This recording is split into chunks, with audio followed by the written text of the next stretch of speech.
사라마고라는 작가가 있습니다. 포르투갈 사람이고요. 이분은 노벨 문학상을 받았어요. 이분이 책을 수많은 것들로 또 많이 유명한데 우리 많은 사람들이 유명한 작품이 하나 있습니다. 영화로도 나와 있는데 바로 눈먼 자들의 도시라는 영화예요. 그 책을 이분이 먼저 쓰셨고 이 책 이후에 노벨 문학상을 받으셨어요. 포르투갈 최초죠. 지금은 돌아가셨어요. 3년 전에 돌아가셨고 아주 유명한 사람입니다. 이 눈먼 자들의 도시를 영화에 보면 여러 가지 이야기들이 나오지만 이 영화의 내용은 이래요. 어떤 동양인 사람이 차를 운전하고 가다가 이제 신호가 멈췄어요. 원인 모르게 갑자기 시력이 하얗게 보이는 거예요. 아무것도 안 보이는 거예요. 하얘 보이는 겁니다. 그래서 이제 어떤 사람이 이 사람을 도와주고 병원에 데려갔죠. 안과에 가서 치료를 하는데 이유를 잘 모르겠는 거예요. 그리고 치료하면서 다시 집으로 돌아갑니다. 시간이 지났는데 안과 의사도 원인 모를 또 시력을 잃어가 버려요.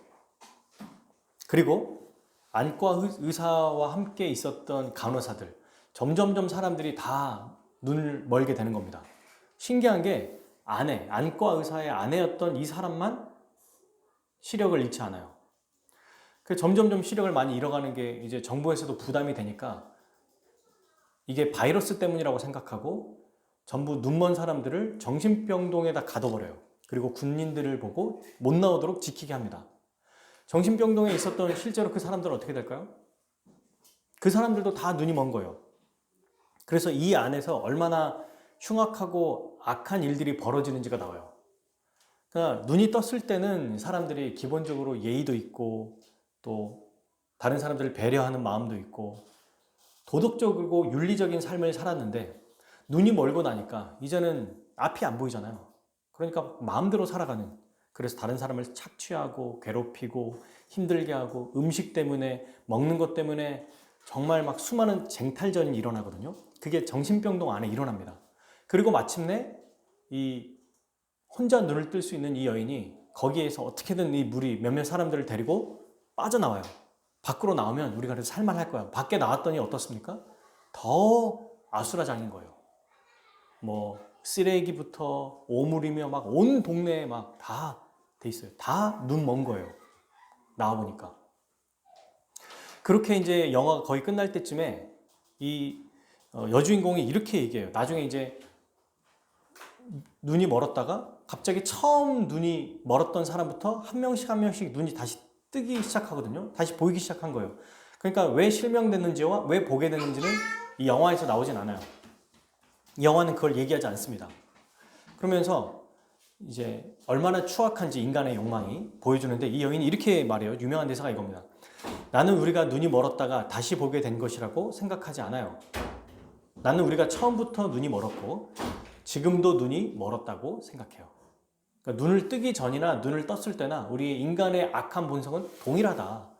눈을 떴을 때는 외식해가지고 겉으로는 나는 괜찮은 사람이다라고 보일지 모르겠지만 실제로 그 사람이 눈이 멀었을 때 그 행동을 보고 원래 이 사람은 이렇게 악한 사람이었다는 게 증명된다.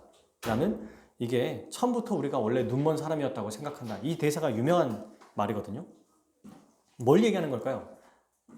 이 눈먼 자들의 도시라는 책에서는 사람의 이 악한 본성은 변하지 않는다는 겁니다. 어떤 상황이 닥쳐 있기 때문에 그 상황 때문에 사람이 악해진 게 아니라 원래 그 사람의 그렇게 악함이 있었다는 거죠. 그리고 동시에 이 영화를 보면서 이게 얼마나 이 영화가 그러니까 눈이 머는 것에 대해서 힘들고 고통스러운지를 보여주거든요. 꽤 이 영화가 나온 지 오래됐는데도 10년인가 넘게 됐더라고요, 보니까 거의. 그런데도 너무 잘 만들었어요. 이 책은 1995년인가 98년도에 나온 책입니다. 벌써 30년 전이죠. 인간의 욕망을 얼마나 잘 드러내는지, 어떤 외적인 모습 때문이 아니라 원래도 그런 본성을 가지고 있고 그게 상황에 맞닥뜨리게 되면 분출된다는 것을 보여주는 거예요. 자, 이 내용을 좀 생각하면서 오늘 말씀을 좀 보았으면 좋겠습니다. 지난주에 이어서 오늘은 태어나면서부터 맹인이 되었던 사람에 대한 내용이에요. 9장의 본문의 내용이 많죠. 13절부터 41절까지 두 개로 설교를 할 수 있는데 그렇게 하면 또 너무 쪼개지기 때문에 저는 한꺼번에 다 같이 하려고 합니다. 13절부터 34절까지 이렇게 하나로 나눌 수 있어요. 그리고 35절부터 41절까지 또 하나로 나눌 수 있어요. 그러니까 오늘은 크게 두 문단으로 볼 겁니다. 첫 번째 문단은 바리새인들이 나면서부터 맹인됐던 사람, 이 사람을 신문하는 내용이에요. 이 첫 번째 보는 문단은. 그리고 어떤 특징이 나타나는지 잘 한번 보십시오. 어떻게든 믿지 않고 또 예수님을 거부하려고 하는, 그의 이적을 거부하려고 하는 모습이 나타나요. 그러니까 바리새인들의 아주 흉악하고 정말 편협하고 독단적인 모습이 나타나는 게 첫 번째 문단이고요. 두 번째 문단은 이제 맹인에 대해서 초점이 맞춰져요. 이 맹인에게 예수님이 찾아오셨고 그리고 맹인이 예수님을 믿음으로 고백한다는 내용입니다. 그러니까 오늘은 이 두 가지죠. 바리새인들의 모습과 맹인의 모습. 대조가 아주 분명하게 드러나는 내용입니다. 자, 그럼 우리 하나씩 좀 볼게요. 13절부터 17절까지 먼저 보면은 바리새인들이 어떻게 하냐면 이제 맹인을 첫 번째로 신문해요. 왜 그러냐면 우리가 지난주에 살펴본 것처럼 이 사람이 눈을 뜨니까 이제 사람들이 알아봅니까? 못 알아봅니까? 알아봐요. 또 못 알아보는 사람도 있지만 너무 신기한 거예요. 막 지나다니는 거예요. 이전에는 항상 있었던 자리에 구걸했던 사람인데 구걸을 하지 않고 막 돌아다니는 겁니다. 그래서 이 사람을 오래 지켜봤던 사람은 뭐야? 얘 원래 거린 아니야? 쟤 못 봤던 애잖아. 근데 어떻게 눈을 떠? 그러니 다른 사람들이 말이 안 돼. 그 사람 아닐 거야. 이렇게 막 서로 논쟁을 하는 거예요. 그래서 사람들이 어떻게 했냐면 이 사람 데리고 우리 바리새인들에게 한번 데려가 보자. 이게 어떤 일이 벌어졌는지 물어보러 가자 해서 바리새인들에게 찾아갑니다. 그게 이제 오늘 내용이죠. 13절. 그들이 전에 맹인이었던 사람을 데리고 바리새인들에게 갔더라. 근데 여러분 이제 여기에 사도 요한이 하나의 장치를 써놔요. 이날이 무슨 날입니까? 안식일이에요. 자, 바리새인들은 안식일이 중요할까요? 사람이 새롭게 회복되는 것이 더 중요할까요? 안식일이 더 중요하죠. 38년 된 병자도 안식일에 치유가 돼서 예수님을 죽이려고 하지 않았습니까? 여전히 이 문제가 해결되지 않은 상태인데 유독 예수님은 안식일에 또 일을 행하십니다. 약간 골탕 먹이는 것 같기도 하고 일부러 이러시는 것 같기도 하고, 그죠? 아니 다른 날 고치셔도 되잖아요. 근데 왜 하필 안식일에 찾아가서 그를 고치셨을까? 왜 그랬을까요? 저는 두 가지 이유가 있다고 생각해요. 안식일의 진짜 의미가 뭐냐? 그리고 안식일에 참된 그 안식을 주는 분이 누구냐? 이걸 설명하는 거라고 봐요. 안식일의 의미가 뭐예요? 그저 우리가 율법을 지키고 하나님 앞에 어떤 것들을 헌신하는 날이 아니에요. 이 날은 창세기 1장에 보면은 2장에 보면 1장 2장에 보면 하나님이 사람에게 복을 주시고 참된 평안을 주시는 날, 복 주는 날이에요. 복 주는 날. 그러니까 이 주일 우리가 드리는 이 날은 하나님 앞에 예배를 드리기 이전에 하나님이 우리에게 그분의 은혜를 베풀어 주시는 날이라는 거죠. 그러니까 죄 가운데뿐만 아니라 눈이 멀어서 평생을 힘들게 살았던 그 사람에게 찾아와서 참된 안식을 주시는 겁니다. 근데 이 안식을 누가 주신다? 예수님이 주신다는 걸 보여주는 거예요. 그래서 안식일 날 이 일을 행하셨어요. 그러면 어떻게 해야 될까요? 와, 이분이 진짜 우리에게 참된 안식을 주시는 분이구나. 이걸 알고 어떻게 됩니까? 예수님을 예배하고 찬양하고 그분을 받아들여야 되는데 아니나 다를까 바리새인들은 정반대 행동을 하죠. 계속 보겠습니다. 자, 그래서 15절.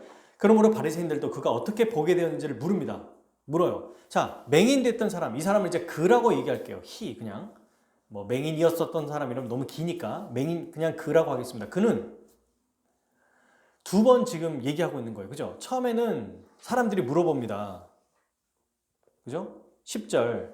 내 눈이 어떻게 됐냐? 그랬더니 11절에 예수라는 사람이 진흙을 이겨서 내 눈에 바르고 실로암에 가서 씻으라고 했어요. 그랬더니 내 눈이 떠졌습니다. 이 말을 믿었는지 안 믿었는지 모르지만 너무 신기해가지고 바리새인들에게 데려가요. 그리고 바리새인들은 또 물어봐요. 이게 뭐예요? 약간 우리가 조사를 받으면 그 TV나 영화에 보면은 처음에 담당 경찰관에게 얘기하고 사건이 이첩되면 또 그 사람이 또 물어보잖아요. 똑같은 거를. 마치 이거 비슷한 것 같아요. 또 물어봐요. 아니 이미 사람들이 말했을 거예요. 이 사람이 원래 맹인이었는데 눈을 뜨게 됐답니다. 근데 예수라는 사람이 와서 그 사람의 눈을 뜨게 하고 실로암 가서 씻으면 나을 거다 이렇게 말했대요. 한번 알아보세요. 그랬더니 바리새인들이 또 물어봐요. 대답합니다. 15절. 그 사람이 진흙을 내 눈에 바르매 내가 씻고 보나이다. 이 얘기를 딱 듣고 아 그래? 그런 놀라운 일이 있구나 이렇게 끝나면 되는데 바리새인들은 인정하고 싶지 않아요. 16절에 이렇게 얘기하죠. 어떤 사람은 말하되 이 사람을 안식일을 지키지 아니하니 하나님께로부터 온 자가 아니라. 또 어떤 사람은 긍정적인 얘기를 하는 사람도 있어요. 바리새인 중에. 아니 죄인은 어떻게 이런 기적을 행할 수 있겠냐. 죄인이라면. 죄인이 아니니까 이런 표적을 행하는 거다. 이 분쟁이 막 있는 겁니다. 그리고 이런 일이 있게 됐으니까 다시 이제 다른 걸 한번 물어봐요. 이 맹인에게. 그에게 물어봅니다. 너는 그러면 네 눈을 뜨게 해줬던 그 사람이 누구라고 생각하느냐? 왜냐하면 바리새인들 안에서도 지금 두 가지 의견이 있었잖아요. 죄인이다, 죄인이 아니다. 17절 뭐라고 대답합니까? 이 사람이 선지자다라고 말합니다. 물론 우리가 알고 있는 예수님의 그 존재에 대해서 이 사람은 확실하게 알고 있는 건 아니에요. 그죠? 부족해요. 그렇지 않습니까? 선지자라고 말할 정도의 수준은 아니죠. 하나님이신데. 근데 선지자라고 말했다?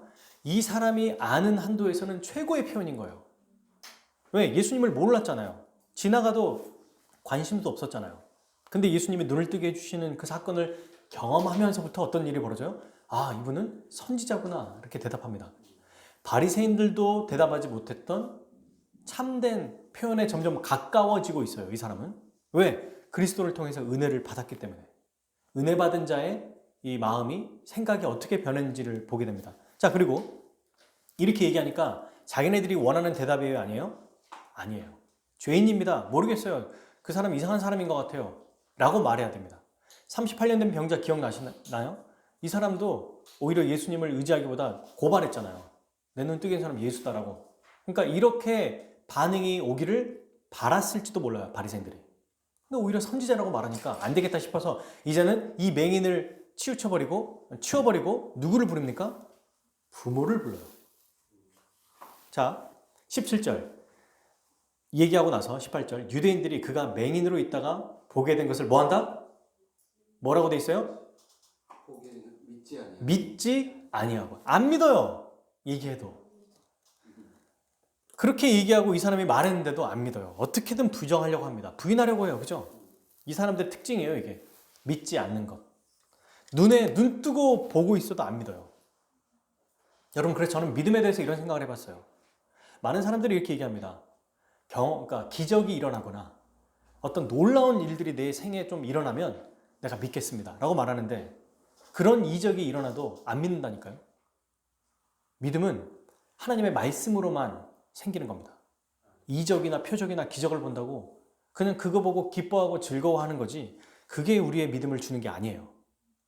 보십시오. 바리새인들은 이 놀라운 일을 자기 눈앞에 벌어졌음에도 불구하고 직접 보지 않았어도 충분히 짐작할 수 있고 알 수 있잖아요. 이 사람의 행색이나 이 사람의 모습이나 처음 눈 떴으니까 얼마나 사람이 색다르겠어요. 연기하는 거라고 생각하겠습니까? 누가. 증인들도 다 있는데. 그래서 사람들이 데리고 왔잖아요. 그리고 물어봤잖아요. 자기가 대답했잖아요. 그러면 놀랍도다 하고 믿어야 되는데 믿지 않아요. 그리고 자기네들의 의견을 관철시키려고 자기네들의 생각이 맞다. 이건 이런 일이 일어난 게 아니야 라고 하려고 어떻게든 구실을 만들어내려고 부모를 부르기 시작해요. 그 부모를 불러 이르되 이제 19절 너희 말에 맹인으로 났다는 너희 아들이냐? 그럼 지금 어떻게 해서 보느냐? 아니 당사자에게 물어봤으면 되는데 부모가 어떻게 압니까? 그죠? 그 부모에게 물어봅니다. 그래서 부모가 어떻게 대답해요? 읽어볼까요? 20절, 21절 시작. 그 부모가 대답하여 이르되 이 사람이 우리 아들인 것과 맹인으로 난 것을 아나이다. 그러나 지금 어떻게 해서 보는지 또는 누가 그 눈을 뜨게 하였는지 우리는 알지 못하나이다. 그에게 물어보소서. 그가 장성하였으니 자기 일을 말하리이다. 자, 대답이 어때요? 어떻게든 뭔가 좀 이 사람도 대답하지 않고 회피하려고 하는 모습이죠. 내 아들은 맞아요. 그리고 어렸을 때부터 태어나면서부터 맹인인 것도 맞아요. 근데 그가 어떻게 눈을 떴는지 모릅니다. 모른다고요? 아들이 말 안 했겠습니까? 안 좋아했겠어요? 이 부모는? 얼마나 좋아했겠습니까? 예수님에 대한 소문이 한 번도 이 동네에 나오지 않았을까요? 이 조그만 유대 땅에? 예수님에 대해서 전혀 몰랐을까요? 아니에요. 다 알아요, 다. 근데 뭐라고 말해요? 우리는 알지 못합니다. 눈을 뜨긴 그러니까 사실을 부인은 못해요. 근데 믿음의 고백은 합니까, 안 합니까? 안 해요. 예수님이란 말을 꺼내요, 안 꺼내요? 안 꺼내요. 누구에게 다시 물어보라고 그래요? 아들에게 물어보라고 그래요. 얘가 다 컸습니다. 어른입니다. 이제 말할 수 있거든요. 그러니까 그에게 물어보십시오라고 다시 떠넘겨요. 사실을 부인할 수는 없으니까 거짓말은 못하지만 어떻게 그런 일이 일어났는지에 대한 믿음의 고백은 하지 못해요. 예수님이 일을 행하셨습니다라는 말을 못합니다. 그 이유가 뭘까요? 왜 못하죠? 도대체? 이 부모는 왜 바리새인에게 사실을 말하지 못할까요? 아버지를 아버지라 부르지 못하는 이유가 뭘까요? 홍길동처럼. 대체 그 이유가 뭐죠? 무서웠겠죠, 바리새인들이. 그렇게 짐작할 수 있지만 성경은 정확하게 이렇게 표현해요. 23절 읽어봅시다. 시작. 이러므로 그 부모가 말하기를 그가 장사하였으니 그에게 물어보소서 하였더라. 24절. 이에 그들이 맹인이었던 사람을 두 번째 불러 이르되 너는 하나님께 영광을 돌리라. 우리는 이 사람이 죄인인 줄 안다. 아멘. 네. 그가 장성했습니다. 그에게 물으십시오. 그랬더니 불러요. 22절이네요. 죄송해요. 왜 이들이 그의 아들에게 물어보라고 말했는지 22절에 나와요. 다시 읽어봅시다. 그 부모가 이렇게 말한 것은 이미 유대인들이 누구든지 예수를 그리스도로 시인하는 자는 출교하기로 결의하였으므로 그들이 무서워하리로다. 아멘. 정확하게 나오죠. 왜 사실은 말하지만 대답을 회피하는가? 출교 때문이에요. 이 출교의 권한을 바리새인들이 가지고 있습니다. 지도자들. 뭔가 권력 있는 사람이죠. 종교 지도자들이죠. 이 출교라는 게 뭐냐면 우리가 교회에서 출교할 때도 이게 영적으로 너무 중요한 일이거든요. 출교는 하나님의 백성에서 떨어뜨린다. 거기서 벗어나게 한다. 쫓아내버린다. 이런 뜻이거든요. 여기에서 출교는 실제로 이 유대인의 공동체에서 완전히 쫓아내버리는 거예요. 그럼 어떤 일이 벌어지냐면 살 곳, 먹을 곳, 교제할 곳 다 잃어버리는 거예요. 이거는 곧 죽음과 똑같습니다. 유대의 전통에서 쫓겨난다는 것은 그냥 쫓겨난 정도가 아니라 여러분 지금도 우리나라 보면 외국에 보면 이슬람에도 그 마을에서 쫓아내잖아요. 어떤 여인이나 남성들이나 그랬을 때 어떤 일이 벌어집니까? 실제로 먹고 사는 건 둘째 치더라도 버림받았다고 생각하고 마을에서 벗어난 게 아니라 자기가 믿는 신에게 버림받았다고 생각해요. 그리고 실제의 삶도 아주 비참하게 살죠. 교제할 사람도 없고 뭘 먹고 살 겁니까? 어디서 살죠? 이방 땅에서 살 수 있습니까? 이때 팔레스타인 땅에는 외국과 이렇게 친밀하게 연결이 돼 있나요? 이들은 이방인들과 또 못 살아요. 그런데 쫓겨난다는 것은 죽음과 똑같아요. 위협적입니다. 굉장히 위협적이에요. 그러니까 바리새인들은 왜 출교한다고 얘기했어요? 예수를 그리스도로 시인하는 자. 이 부모는 예수님이 그리스도입니다라고 시인하지도 않고 그냥 대답할 때 예수님이 내 아들을 낫게 해주셨습니다라고 말하면 되는데 그것조차도 두려운 거예요. 왜? 엮일까봐. 너 그럼 예수님 그리스도라고 생각하는 거 아니야? 이렇게 말하게 될까봐 그것조차도 피하는 겁니다. 여러분 이렇게 사람을 무서워하면 반드시 하나님을 올바르게 고백하지 못하고 그의 하나님에 대한 믿음이 떨어질 수밖에 없다는 것을 보여주는 거죠. 자, 어쨌든 이거에 너무 무서웠습니다. 자기 아들에게 다시 책임을 돌리죠. 아들에게 한번 물어보세요. 이 바리새인들은 예수님을 믿는 자, 그 사람을 출교한다는 이 모습을 보고 정말 그들이 얼마나 악독하고 비열하고 또 악한지 알 수 있죠. 자기가 가지고 있는 권력을 정의롭게 사용하지 않아요. 그죠? 죄 지은 사람을 출교하는 게 아니고 율법에 나오는 것처럼 예수님을 믿는 사람을 출교한다고 그랬어요. 말이 됩니까 이게? 어쨌든 바리새인들이 이제 두 번째로 그를 신문합니다. 또 불러요. 방금 우리가 아까 읽었죠. 이에 그들이 맹인되었던 사람을 두 번째 불러 너는 하나님께 영광을 돌리라. 이제 바리새인도 더 이상 이 맹인이었던 사람이 눈을 떴다는 것을 부인할 수가 없는 거예요. 부정할 수가 없어요. 아, 진짜 눈을 뜬 건 확실하구나. 그렇다면 하나님께 영광을 돌려라. 이렇게 얘기하고 있습니다. 그래서 이제는 뭔가 바리새인들이 입장을 바꿨나? 이들도 이제 좀 바뀐 건가? 생각이 바뀌었나 봐 라고 생각할 수 있지만 그 다음 말에 바로 나오죠. 뭐라고 돼 있어요? 우리는 이 사람이 누구죠? 예수님이 죄인인 줄 아노라. 그러니까 두 개의 말도 안 되는 아주 전혀 맞지 않는 이야기를 하고 있어요. 하나님께 영광을 돌려라. 근데 이 사람은 죄인이다. 이게 무슨 말이에요? 여러분, 이건 정말 말이 안 되는 겁니다. 왜냐하면 병을 낫게 해주신 분이 하나님이시고 그리고 이 병을 낫도록 고치신 분이 예수님이잖아요. 그러면 하나님이 예수님을 통해서 이 사람을 낫게 해줬기 때문에 하나님께 영광을 돌리는 것은 당연히 또 누구에게도 영광을 돌려야 돼요? 이 병을 낫게 해주신 예수님께도 영광을 돌려야 돼요. 근데 하나님은 하나님대로 병을 낫게 해주신 예수님은 죄인이다. 이거는 앞뒤가 안 맞아요. 맞지 않는 것입니다. 그러니까 사실을 부정하지는 못하니까 하나님께는 영광 돌리지만 그거를 믿지 않고 싶은 거야. 그래서 예수님은 죄인이라고 말합니다. 너무 억지죠? 너무 편협해요. 너무 당연한 겁니다. 왜냐하면 안 믿는 사람이 아니라 그 아픈 사람을 낫게 해주는 건 유대 전통에서는 이건 선지자나 예언자나 하나님의 보내신 분이 이 일을 행하신다는 것을 너무 잘 알고 있거든요. 너무 당연한 거예요. 근데 이 일을 행하시는 것 가지고 하나님께 영광 돌리고 이 사람은 부정하고, 그러니까 이 사람의 능력은 인정하는 것인지 아닌지 모르지만 하여튼 그거는 결과적으로는 하나님께 영광, 그러나 너는 죄인. 너무 억지인 겁니다. 이렇게 억지를 부리니까 이 사람이 뭐라고 대답하는지 한번 봅시다. 25절 대답하되 그가 죄인인지 내가 알지 못하나. 나는 모릅니다. 죄인인지. 그러나 한 가지 내가 아는 것은 내가 맹인으로 있다가 지금 보는 그것이니이다. 이 사람도 너무 입장이 불분명한 거 아닙니까? 출교 때문에 무서워서 부모처럼 죄인인지 아닌지 모른다고 말하면 어떡하죠? 이렇게 볼 수 있지만 그게 이런 의미가 아니에요. 바로 뒤에서 예수님이 어떤 분이신지 설명을 합니다. 근데 여기서는 그들이 말하는 것처럼 정말 죄인이다 그랬더니 죄인이라고요? 난 모르겠어요. 죄인이라고 이 사람이? 죄인 아닌 것 같은데? 이런 뜻이거든요, 지금. 그리고 내 눈을 떴잖아요, 나는. 그래서 이제 다시 또 물어봐요, 이 사람. 유대인들이. 정말 지독합니다. 26절. 저희 이제 고향 말투로는 아주 징해요, 징해. 아주 지독하게. 26절. 그들이 이르되 그 사람이 내게 무엇을 하였느냐? 어떻게 내 눈을 뜨게 하였느냐? 그랬더니 참 재밌어요. 27절. 이 맹인 되었다가 눈을 뜬 사람이 어떨까요? 이제 폭발해요.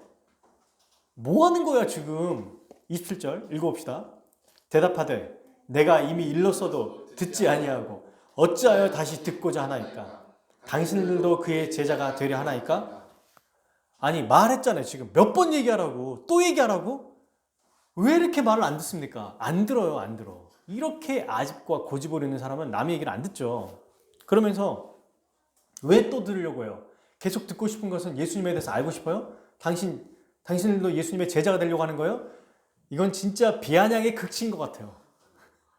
제자 되려고 그러는 거예요, 지금? 또 얘기해줘? 그러니까 보통 우리가 이제 영화나 이런 거 보면 신문 받을 때 막 계속 얘기하면은 몇 번을 얘기합니까?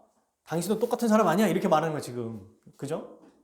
그랬더니 드디어 여러분 바리새인들의 본색이 드러납니다.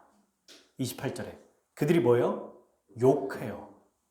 이 미친, 이 나쁜 막 욕을 하는 거죠.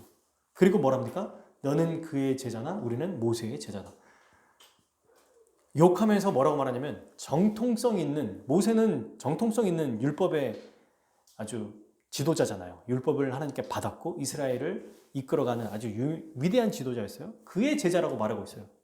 자기들이 최고라는 거예요. 예수는 듣도 보도 못한 사람이다. 그들은 알지 못한다. 그러면 29절 하나님이 모세에게는 말씀하신 줄 우리가 안다. 모세에게 율법을 주셨고 모세와 얘기하셨잖아요. 근데 이 사람은 어디서 왔는지 알지 못하노라.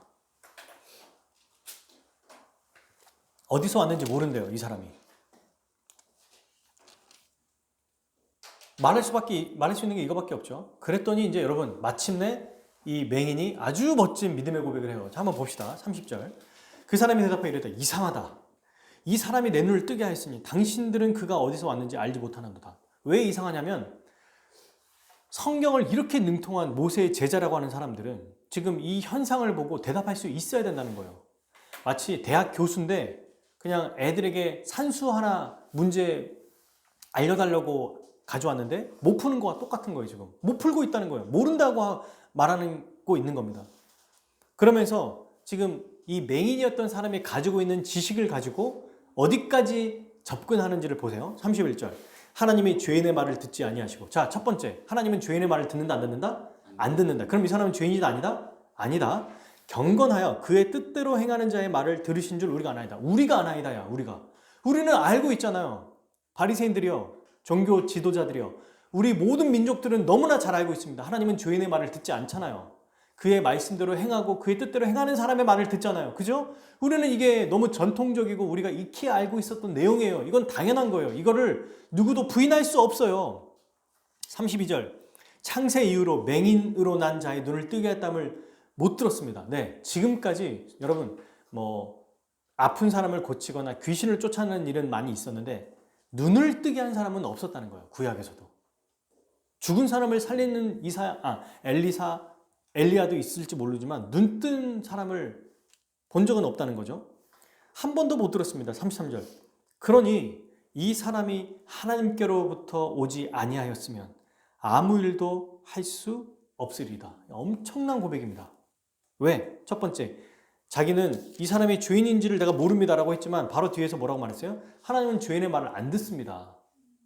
오히려 하나님은 그분의 뜻대로 행하는 자의 말을 들으십니다. 그리고 보십시오. 이분은 하나님께로부터 오신 분입니다. 그렇지 않으면 아무 일도 못했을 거예요. 정말 믿음에 대한 고백이죠. 그런데 여전히 부족하긴 해요. 근데 그가 고백할 수 있는 최고의 고백이에요. 선지자들이든 예언자든 여전히 그의 생각은 변하지 않았어요. 더 확신 있게 됐죠. 하나님이 보내신 분들이 보통 예언자, 선지자라고 하잖아요. 그러니까 하나님이 보내신 분이고, 근데 선지자 중에서도 굉장히 능력 있는 분, 하나님의 말씀대로 행하는 분이라고 생각했던 겁니다. 이 말을 바리새인들이 원했던 말일까요, 이게? 아니에요. 늘 똑같이 죄인이라고 얘기하거나 또는 예수님에 대해서 부정적으로 욕하거나 이렇게 얘기했어야 되는데 점점점 이 믿음의 고백이 담대해지면서 예수님에 대한 이 정체성도 확고하게 드러나기 시작하는 거예요. 너무 화가 납니다. 하나님이란 말은 안 했지만 거의 그 비슷한 수준 정도까지 가게 된 거예요. 그리고 마침내 이 얘기를 들었더니 바리새인들은 욕을 했고 자기네들의 정통성을 입증하려고 노력했고 모세의 제자라면서 마지막에 이 사람을 어떻게 했을까요? 34절이죠. 읽겠습니다. 그들이 대답하여 이르되 네가 즐거운 데서 나서 우리를 가르치느냐 하고 이에 쫓아내어 보내니라. 여기서 쫓아내는 거는 에이 나가 이게 아니에요. 출교예요. 이게. 그러니까 지금 이 바리새인들의 모습을 보면 여러분 사실이 있음에도 안 믿어요. 이게 어떤 사람의 특징이에요? 자기가 똑똑하다고 생각하는 사람. 자기의 논리가 옳다고 생각하고 다른 사람의 이야기나 이런 것들을 끝까지 믿지 않는 사람. 아주 교만하고 성공하고 잘난 사람인 거예요. 그리고 그걸 뭘로 증명합니까? 자기의 의견을 받아들여지지 않거나 혹은 자기가 틀렸으면 논리적으로 접근하는 게 아니라 처음에는 논리적으로 얘기하고 자기의 지식으로 막 대화하다가 막히고 그게 틀렸다는 게 드러나요. 어떻게 해요? 욕을 합니다. 감정적으로 대응하는 거예요. 이게 보통 이렇게 교만한 사람들의 특징이잖아요. 처음에는 자기 지식과 자기의 어떤 경험과 이런 것들로 막 설명하고 했는데 안 되면 감정으로 대입하는 거예요. 바리새인들은 욕합니다. 마치 이런 거죠. 이 버러지 같은 놈이 네가 뭘 한다고. 여러분 보세요. 어떻게 말하는 줄 아세요? 이 사람이 쫓아내는 정도가 아니라 저리 가 이 정도가 아니에요. 네가 온전히 죄 가운데 사서 태어나면서부터 버러지 같은 놈이 죄인이 태어나면서부터 더러운 놈이 네가 뭔데 우리를 가르쳐 이러고 있는 거예요. 지금 이 말이 태어나면서부터 죄인이었던 네가 우리를 가르치려느냐? 가르친다고 생각하는 거예요. 지금 이것도. 그는 그냥 사실대로 말했을 뿐이잖아요. 그리고 이 맹인이었던 사람이 얘기했습니까? 바리새인이 자꾸 물어봤잖아요. 너는 그를 누구라고 생각하느냐? 계속 물어보니까 대답한 것뿐이에요. 사실대로, 있는 그대로, 그가 생각한 대로. 근데 그 얘기를 들으니까 자기가 원하는 대답이 아니에요. 어떻게 해요? 쫓아내고 상종하지 못할 존재로 완전히 버려버려요. 다 자기보다 아래인 거예요. 지금 바리새인들의 모습은. 저리 꺼져 정도가 아니죠.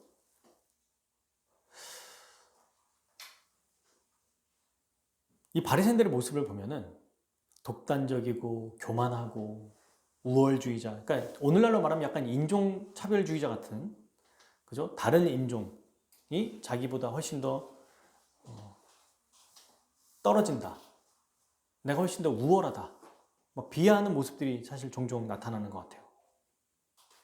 사실 여러분 너무 아이러니합니다. 왜냐하면 결국에는 지금 예수님에 대한 어떤 정확하진 않지만 그래도 고백한 거잖아요. 그분이 어떤 분이신지 하나님께로부터 오신 분이라고 말했으면 사실 끝난 거잖아요. 만약에 이 사람도 예수님을 만나고 눈이 떠졌잖아요. 그럼 이제 삶이 완전히 달라졌단 말입니다. 인생이 달라졌어요. 그런데 예수님에 대한 고백 때문에 상황이 이전보다 더 안 좋아졌어요. 눈을 뜨지 못했을 때는 공동체 안에 있었어요. 거린으로 빌어먹고는 살았다는 거예요. 사람들이 다니면서 적선해주고 헌금해주고, 아니 헌금이 아니죠. 뭐 그냥 도와줘요. 돈을 그냥 좀 주기도 하고 그랬을 거예요. 유대인들은 공동체 안에서 나름 끈끈하니까. 근데 눈을 뜨게 돼서 이제는 올바르게 살 줄 알았는데 오히려 쫓겨나게 됩니다. 그죠? 바리새인들의 비유만 잘 맞췄으면 훨씬 더 잘 살 수 있었을 거예요. 혹을 때려다가 혹이 더 붙여진 격 같아요. 지금 어떻게 보면. 그가 원하지 않았는데 예수님이 고치셨고 그 고쳐진 예수님에 대해서 당당하게 자기의 정말 믿음의, 자기가 말할 수 있는 그 수준의 믿음의 고백을 했더니 이전보다 상황이 훨씬 안 좋아졌습니다. 사실 저는 이게 대표적인 신자들의 모습이 아닐까 싶어요. 은혜를 받은 자의 모습. 두 가지죠. 여기서 나타나는 건. 첫 번째, 그렇게 큰 은혜 받은 자는 배신하지 않는다는 거죠. 정말 은혜를 받은 자는 그리스도의 그 은혜를 받은 자, 성령의 충만한 역사로, 이 사람은 아직 부족하지만, 그러나 남들이 두렵습니까? 안 두렵습니까? 두렵지 않아요. 사람이 두렵지 않습니다. 그죠? 쫓겨날 것을 몰랐을까요? 부모도 알았는데 예수를 그리스도라고 시인하면 출교할 것을 그날 안 게 아니라 이미 알고 있었어요. 부모는. 그러니까 바리새인들이 불렀을 때 그걸 눈치채고 예수님에 대한 입도 뻥긋하지 않고 아들에게 물어보십시오라고 얘기했어요. 아들은 몰랐을까요? 알았겠죠. 당연히. 근데 그 예수님에 대해서, 그분이 베풀어 주신 은혜에 대해서 자기가 부인할 수 없는 거예요. 배신할 수 없는 거예요. 그래서 그분에 대한 자기 나름대로의 믿음을 고백했더니 어떤 일이 벌어졌어요? 완전히 쫓겨나 버렸어요. 이게 사실 이 현실의 삶이고 이게 우리의 모습이에요. 자, 이렇게 끝나도 그래, 우리 믿음의 사람들은 이런 삶이 있다. 우리는 이렇게 믿음으로 살아야 됩니다. 라고 말하고 끝날 텐데, 여러분 보십시오. 히브리서 11장에 보면 우리 다 예수님에 대한 믿음을 고백했던 사람들은 나중에는 괴로움을 당하지만 히브리서에서 뭐라고 말해요? 12장 1, 2절에 구름같이 허다한 증인이 되었다고 얘기해요. 그의 끝은 죽음이 아니라 영원한 하나님 나라의 백성으로 가장 큰 복과 안식을 누리며 살아가요. 자, 여기 있는 맹인도 이렇게 쫓겨났더라 하고 이야기가 끝나지 않습니다. 여기서 어떤 일이 벌어지냐면 예수님이 다시 찾아오세요. 근데 왜 찾아온지 아세요? 읽어봅시다. 35절. 왜 찾아오셨어요? 읽겠습니다. 예수께서 그들이 그 사람을 쫓아냈다 하는 말을 들으셨더니 그를 만나사 이르시되 내가 인자를 믿느냐. 아멘. 왜 찾아오셨다고요? 쫓아냈다 하는 말을 들으시고 쫓겨났다는 걸 들었던 거예요. 주님이. 은혜를 받고 그분을 끝까지 고백하고 믿음을 지켰던 사람, 그에게 다시 찾아오십니다. 너무 멋지죠? 이미 먼저 은혜를 베풀어 주셨고 믿음을 고백하는 그 모습을 보시고 또 찾아오세요. 여러분 이게 너무 달라요. 38년 된 병자에게는 뭐라고 그랬어요? 너 다시는 죄짓지 않도록 두 번째 찾아올 때는 죄를 범하지 말라라고 얘기했고, 이 사람에게는 출교당한 이 사람에게는 찾아와서 아무도 없는, 누구도 자기와 함께 할 수 없고 더 이상 이제는 얼마나 절망적일까 생각해 보십시오. 여러분, 우리가 집에서 쫓겨나는 아이도 어떻게 살아가야지 막막하지만 그래도 민주주의 국가고 자본주의 국가잖아요. 이것저것 살 수 있는데 이때는 그냥 황량한 광야 같은 데 쫓겨나면 어떻게 살 거예요, 이 사람이. 근데 그때 예수님이 찾아오세요. 그리고 말씀하시는 게 기가 막혀요. 보통 이렇게 말하면 괜찮니? 너 날 고백하다가 이렇게 됐구나. 이런 얘기를 안 하세요. 이제는 진짜 주님이 하고 싶은 말을 하십니다. 뭐라고 말하세요? 너는 인자를 믿느냐? 이 인자가 뭐냐면 하나님의 아들이자 사람이신 분을 얘기해요. 바로 그리스도를 믿느냐 이 뜻이에요. 이 뜻은. 네가 그리스도를 믿느냐? 이 사람에게 제일 필요한 게 뭐였을까요? 여러분, 쫓겨났으니까 집도 필요하고 교제권도 필요하고 위로도 필요하고 먹을 것도 필요해요. 다 필요해요. 근데 그 모든 것 중에 그 모든 것이 없어도 될 만큼 제일 중요하게 여기는 첫 마디 예수님, 네가 인자를 믿느냐? 왜 오셨어요? 가장 필요한 게 뭐라고요? 그리스도가 필요하다는 것을 보여주는 거예요. 지금 이거는 인자를 믿느냐? 그랬더니 이 사람이 뭐라고 말합니까? 36절 대답하여 이르되 주여 그가 누구시오니까. 누군지 몰라요. 그러니까 아직까지 이분이 예수님인지 모르는 거예요. 아직까지도. 네가 인자를 믿느냐? 그리스도를 믿느냐? 그럼 예수님이 그리스도라는 걸 알았다면 네 주님 내가 당신을 믿습니다 이래야 되는데 그렇게 말 못하고 주여 그가 누구십니까? 이렇게 물어봐요. 그리고 뭐라고 말해요? 내가 믿고자 하나이다. 예수님은 여러분 이렇게 믿음을 고백하는 사람에게 찾아온 것도 있지만 저는 이 말씀을 연구하면서 묵상하면서 이런 생각이 들었어요. 아니 주님이 이 사람의 마음이 심령이 가난해질 때까지 기다리신 게 아닐까. 믿음을 고백하고 쫓겨났고 아무도 없잖아요 이제. 그리고 그때까지 뭘 보신 거예요? 마음이 가난해진 것뿐만 아니라 또 하나 예수님에 대해서 이야기하면서 생각하게 된 거예요. 그리고 그분을 신뢰하게 된 겁니다. 그죠? 그냥 기적을 베풀어 준 정도가 아니라 바리새인과 대화하면서 지금 나를 고쳐주신 분이 누구신지를 생각하게 한 거예요. 아, 이분은 죄가 없는 분이야. 처음에는 죄인은 아닌 것 같아요 라고 했다가 어떻게 바뀌어요? 처음에는 선지자라고 했다가 바리새인들이 죄인이라고 하니까 죄인은 아닌 것 같은데요. 그랬다가 확실하게 하나님께로부터 왔으니 죄인은 아닙니다. 하나님이 그의 뜻대로 행하는 자에 죄인의 말을 들으시겠습니까?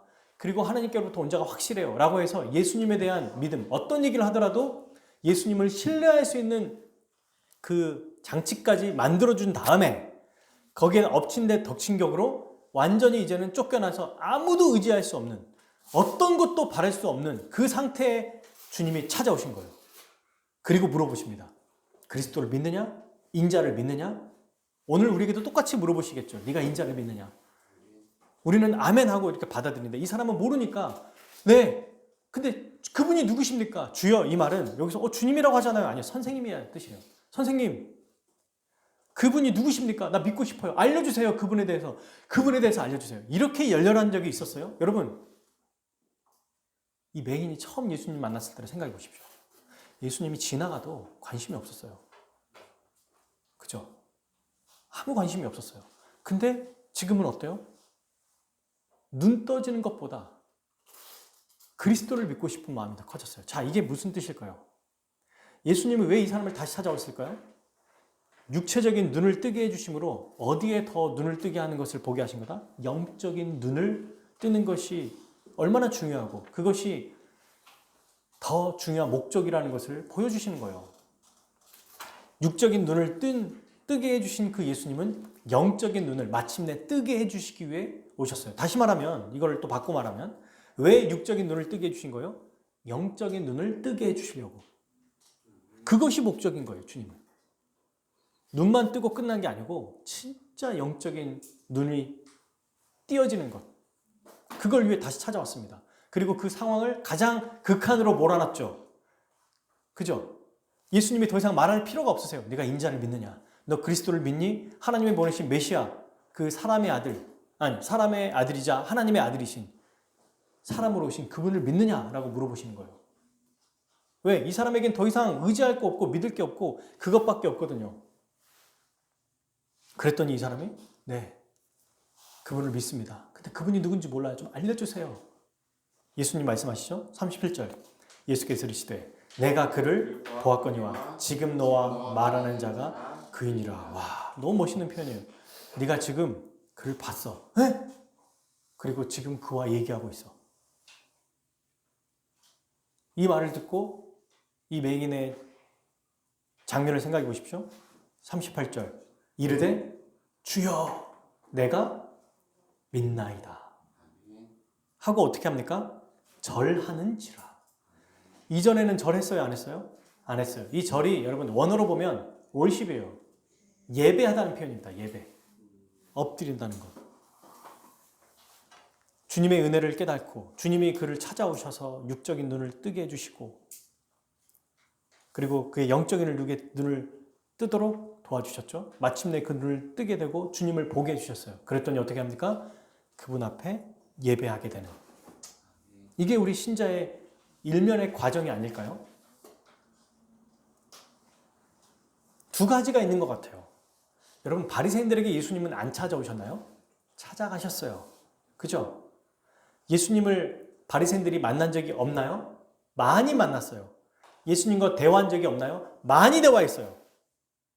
그런데 그들은 자기들의 교만함, 자기들의 스스로 똑똑하다고 생각하는 것, 스스로 잘났다고 생각하는 것, 자기들이 만들어 놓은 어떤 선과 편협함, 독단적인 것, 우월하다고 생각하는 것 때문에 예수님에 대한 지식을 거부하고 그분을 배척했습니다. 근데 이 연약한 사람, 눈을 뜨지 못한 맹인은 예수님에 대해서 관심조차 없어요. 근데 그분이 찾아오셔서 그의 눈을 뜨게 해주시고 눈을 떴더니 이분이 누군지 정확하게는 모르지만 그러나 좋으신 분이라는 건 알아요. 그 믿음의 고백을 하게 만드시고 마침내 그에게 찾아오셔서 다시 영적인 눈을 뜨게 해주세요. 그리고 믿습니다. 절하게 되었더라. 예배했더라. 완전한 하나님의 백성이 된 거죠.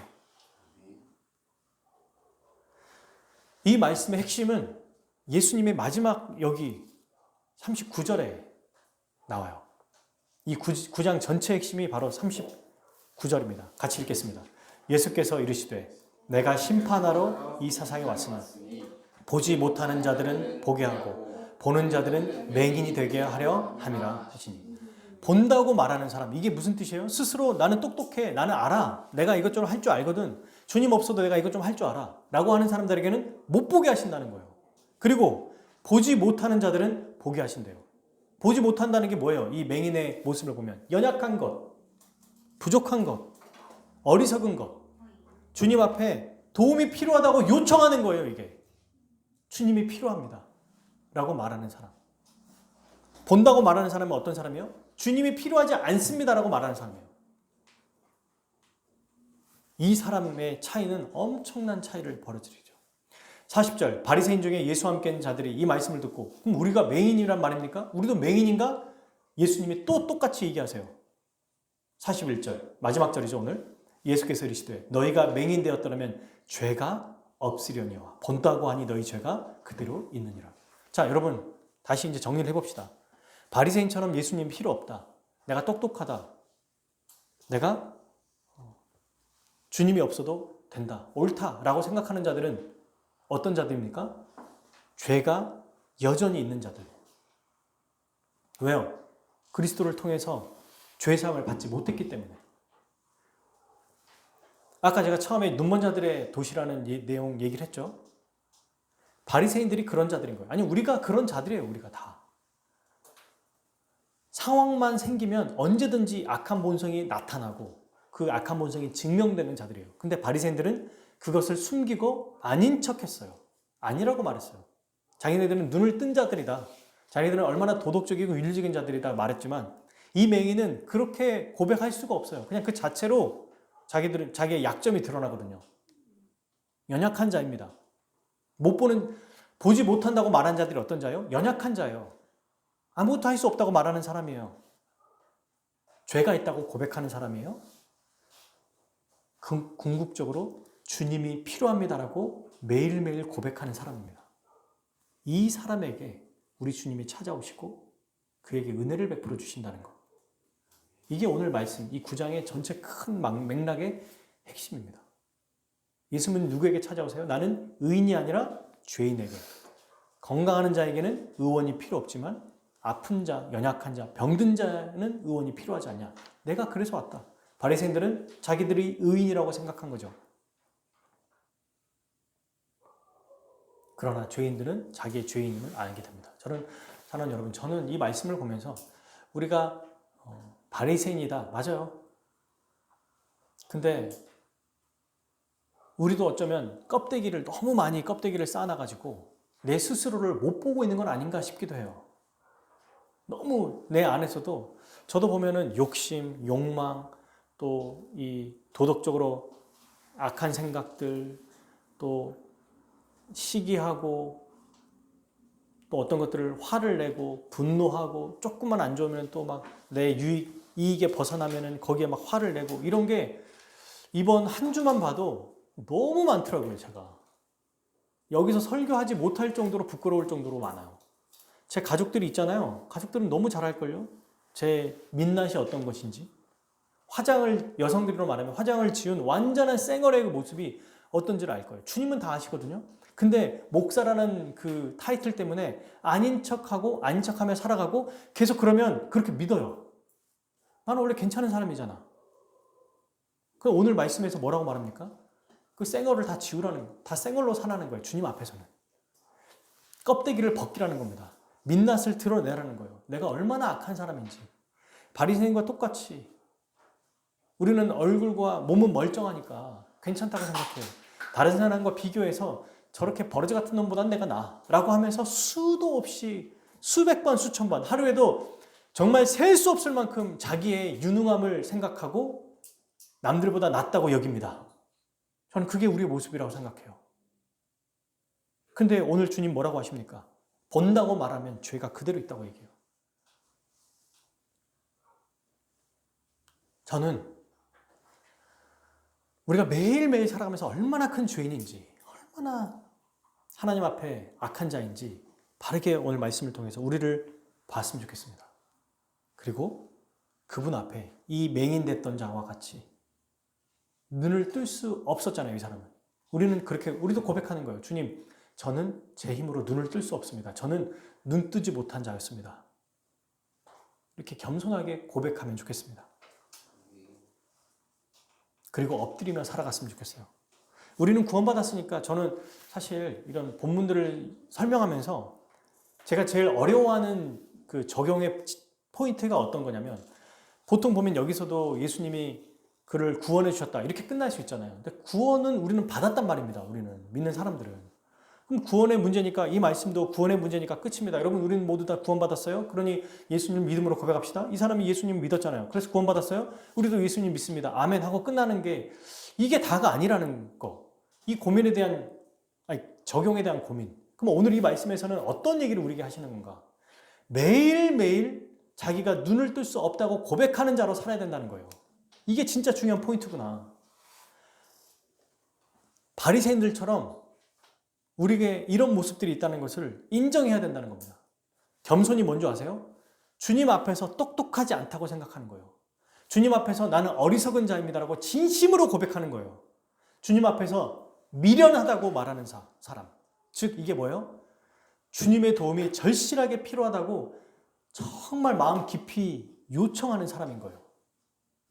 적당히 이 정도 수준은 내가 살 수 있으니 주님이 이 정도 이런 부분은 좀 와서 도와주시고 이런 부분들은 내가 살 수 있습니다. 말은 안 하는데 너무 자연스러운 거예요. 그렇게 사는 게. 어떤 큰 문제와 어려움들에 있는 것들은 주님께 맡기고 또 괜찮은 것들은 그냥 그렇게 살아가고 이렇게 하면 안 된다는 겁니다. 매일매일을 심령이 가난한 자와 같이 영적인 파산자, 눈을 뜨지 못한 그러나 우리의 눈을 뜨게 해주신 분도 주님이시오. 앞으로도 눈을 뜨게 해주실 분도 주님이시오. 눈을 뜨며 살게 해주실 분도 주님이십니다라고 진정으로 고백하며 살아가는 자가 돼야 한다는 것입니다. 구원받은 우리에게 필요한 게 뭐예요? 겸손이 필요해요. 겸손. 항상 주님의 도움이 필요하다는 것을 진심으로 드러내야 됩니다. 그러려면 여러분, 우리가 어떤 자인지를 먼저 알아야 돼요. 겹겹이 쌓아놓은 나의 교만함, 나의 이기적인 것, 나의 악함, 도덕적으로, 윤리적으로 실제로 그런 행동을 하지 않았더라도 우리의 생각과 마음이 얼마나 더럽혀져 있는지, 내 사랑하는 가족에게, 가장 사랑하는 자녀에게 얼마나 속으로도 생각으로도 함부로 대하고 실제로 그 행동이 나타나고, 내가 편하고 또 좋다는 이유만으로 내 민낯이 드러나잖아요. 그 가장 가까운 사람에게. 그때 우리 모습을 보면 우리도 놀라지 않나요? 저는 매일 놀랍니다. 목사인데 이렇구나 내가. 와, 이럴 수 있나? 제 친구 중에 이렇게 얘기하는 그 목회자가 있었어요. 화를 많이 내는 목회자가 있고 화를 내지 않는 목회자가 있어요. 둘이 자주 이제 부딪히게 되거든요. 그러면 보통 사람들은 어떻게 판단하냐면, 쟤는 저렇게 화를 많이 내니까, 성질을 내니까 사람들한테 별로 큰 편이 대주지 못하지, 사람들의 큰 어떤 위로를 받지 못한다 라고 말하고, 반대편에 이 사람은 막 성질을 내거나 화를 내는 사람은 아니니까 상대적으로 더 괜찮은 사람이라는 인식을 가지고 있는 거예요. 그런데 이런 얘기를 하더라고요. 이 화를 내지 않는 사람은 화만 내지 않았을 뿐이지 말투는 똑같이 화를 내는 사람보다 어쩌면 더 심하게 얘기한다는 거예요. 제가 어쩌면 이쪽의 사람이 아닐까.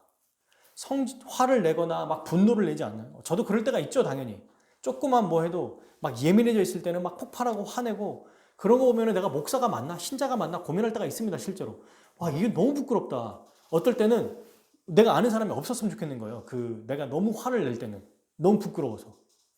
그러나 일반적으로 차분하게 화를 내지 않는 걸 더 많이 노력하고 있고, 그런 사람들은 보통 우리가 뭐라고 말해요? 매너가 있다? 또 굉장히 지성인이다, 이런 얘기를 하잖아요. 근데 그 지성인이 하는 말투를 보십시오. 비꼬는 말투.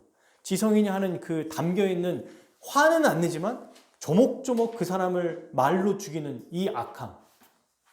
어쩌면 더 악한 거예요. 이 바리새인들과 같은 모습이에요. 말로 자근자근 죽이다가 안 되니까 폭발하잖아요. 폭발하기 직전까지는 얼마나 많은 사람들을 악하겠는지. 이 두 모습이 다 있다고 봅니다. 그러나 특별히 나는 좀 더 괜찮지 않나라고 생각하는 사람, 나는 성질은 안 나잖아.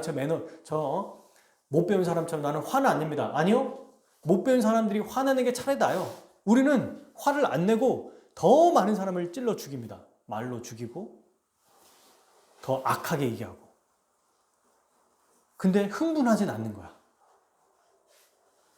제가 이 얘기를 듣고 고민을 많이 했었어요. 형은 화는 안 내지만, 그러니까 저한테 한 얘기는 아니에요. 그 두 사람이 저한테 형은 화 안 내지만, 제가 그 얘기를 3자에서 들었거든요. 화는 안 내지만 말 자체가 나보다 훨씬 심한 거 아니야. 나는 화를 내지만, 그래서 사람들이 봤을 때 저희가 더 흥분하고 화내니까 더 안 좋은 것처럼 보이지만, 형은 말 자체가 이미 거기 안에 수많은, 더 화내는 것보다 더 악한 것들이 들어있다. 조근조근 말하고 흥분하지 않으면서 더 나와 다를 게 뭐가 있냐, 이렇게 얘기하는 걸 제가 듣고, 그럴 수 있다. 이건 나에게도 그럴 수 있다는 생각을 해봤습니다. 여러분, 저는 이 말씀을 보면서 우리가 하나님 앞에 얼마나 진실되지 못하고, 또 스스로 얼마나 민낯을 드러내면 부끄러운 존재인지 잘 한번 생각해 봤으면 좋겠어요. 이게 진짜 중요합니다, 여러분. 이거 생각하지 않으면 주님이 말씀하시는 거 다 겉핥기식으로 들려요. 우리 안에, 우리 생각에 얼마나 악한 것들이 있는지를 기억하고, 여러분, 그래야만, 어둠 속에 있어야만 빛이 보이거든요. 그때 주님을 구하는 거예요. 주님, 내가 주님이 필요합니다. 내 눈을 뜨게 해주십시오. 오늘도 나의 눈을 뜨게 해주십시오.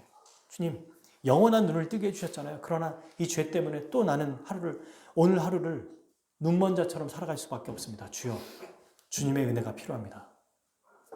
라고 고백하는 거죠. 뭘 조심해야 될까요? 스스로 볼 수 있다고 생각하는 것. 이미 신자고 목사기 때문에 주님의 은혜가 없어도 이 정도는 살 수 있어 라고 생각하는 이 교만함을 버려야 돼요.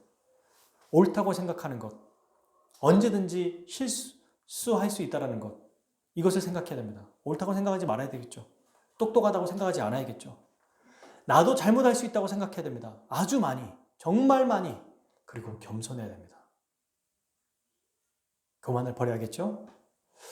그럴 때 우리 주님이 우리에게 그날 하루 눈을 뜨게 하셔서 정말 말씀과 은혜로 살아갈 수 있는 믿음과 은혜를 허락하여 주실 겁니다.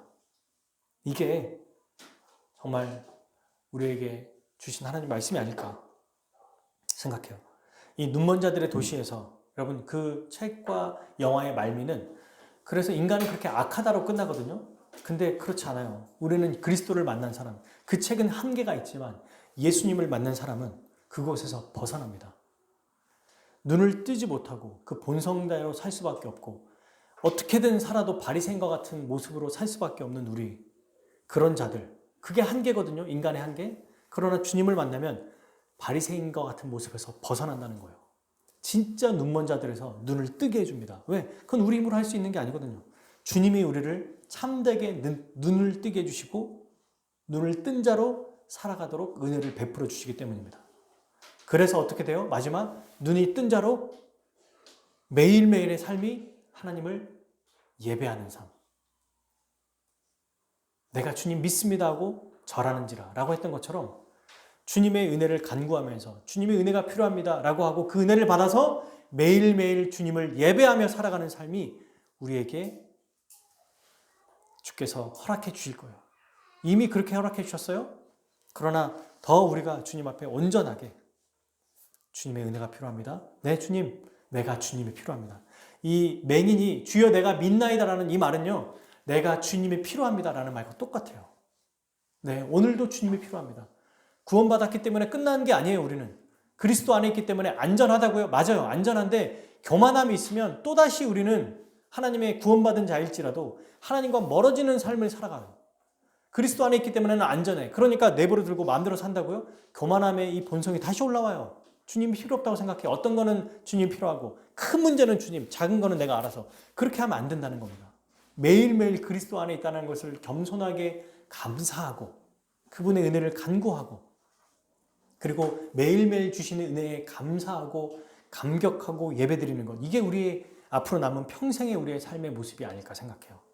그래서 오늘 우리 말씀을 듣고 우리는 내 스스로 주님, 내가 스스로 눈을 뜰 수 없는 연약한 자입니다.